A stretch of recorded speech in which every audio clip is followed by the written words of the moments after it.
সার তৈরির কাঁচামাল অ্যামোনিয়ার সংকেতে চট্টগ্রামের আনোয়ারায় অবস্থিত দেশের একমাত্র রাষ্ট্রায়ত্ত সার কারখানা ডিএপি ফার্টিলাইজার কোম্পানি লিমিটেডের উৎপাদন বন্ধ হয়ে গেছে। শনিবার রাত ৮টার দিকে সার উৎপাদন বন্ধ হয়ে যায় বলে জানিয়েছেন কারখানাটির কর্মকর্তা। এ বিষয়ে ডিএপি এফসিএল এর ব্যবস্থাপক ও বিভাগীয় প্রধান আলমগীর জলিল বলেন, কারখানার অন্যতম কাঁচামাল অ্যামোনিয়া সংকটে শনিবার রাত ৮টা থেকে উৎপাদন বন্ধ হয়ে গেছে।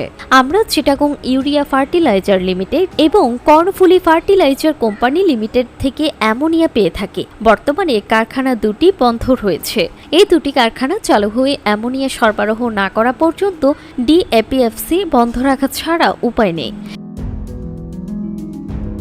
এর আগে গ্যাস সংকটে গত ৪ মার্চ থেকে বন্ধ রয়েছে চট্টগ্রামের আনোয়ারায় অবস্থিত দেশের দুই বৃহৎ সার কারখানা চিটাগং ইউরিয়া ফার্টিলাইজার লিমিটেড ও কর্ণফুলী ফার্টিলাইজার কোম্পানি লিমিটেড।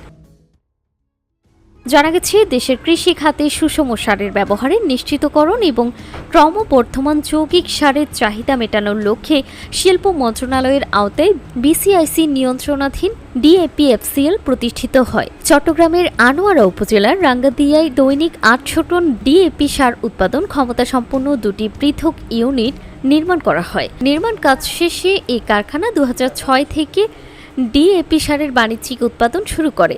বর্তমানে কারখানাটিতে দৈনিক ৬০০ থেকে ৭০০ টন ইউরিয়া উৎপাদন হচ্ছে। Desk report, timeline.